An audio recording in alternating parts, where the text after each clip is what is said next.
Sa isang tahimik na bayan sa gilid ng kagubatan, may isang pamilya na nangangailangan ng katulong.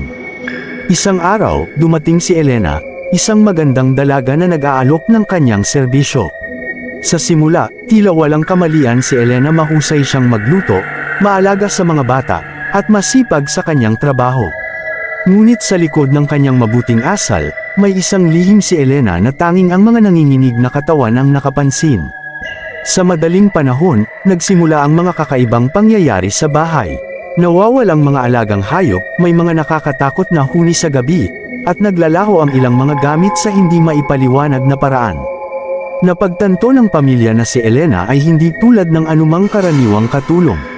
Sa kanyang mga mata, may nakikita silang kakaiba, isang di makatarungang kagutuman na hindi kayang mapawi ng anumang halaga ng pagkain.